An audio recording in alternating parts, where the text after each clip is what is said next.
आता मी पहिला प्रस्ताव मतास टाकतो। प्रश्न असा आहे की श्री अण्णा दादू बनसोडे विधानसभा सदस्य यांची महाराष्ट्र विधानसभेचे उपाध्यक्ष म्हणून निवड करण्यात यावी। अनुकूल असतील त्यांनी होय म्हणावे, प्रतिकूल असतील त्यांनी नाही म्हणावे।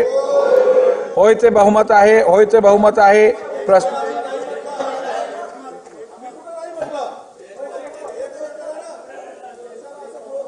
होयचे एकमत, होय जरा अजून जोरात बोला म्हणजे एकमत बोलता येईल मला। आता ऐकता आलं।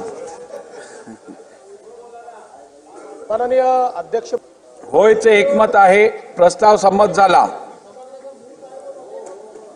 प्रस्ताव संमत झाला आहे। श्री अण्णा दादू बनसोडे विधानसभा सदस्य यांची महाराष्ट्र विधानसभेचे उपाध्यक्ष म्हणून निवड झाली आहे असे मी जाहीर करतो। श्री अण्णा दादू बनसोडे विधानसभा सदस्य यांची उपाध्यक्षपदी निवड झाली असल्याने पुढील प्रस्ताव मतास टाकण्याची आवश्यकता नाही।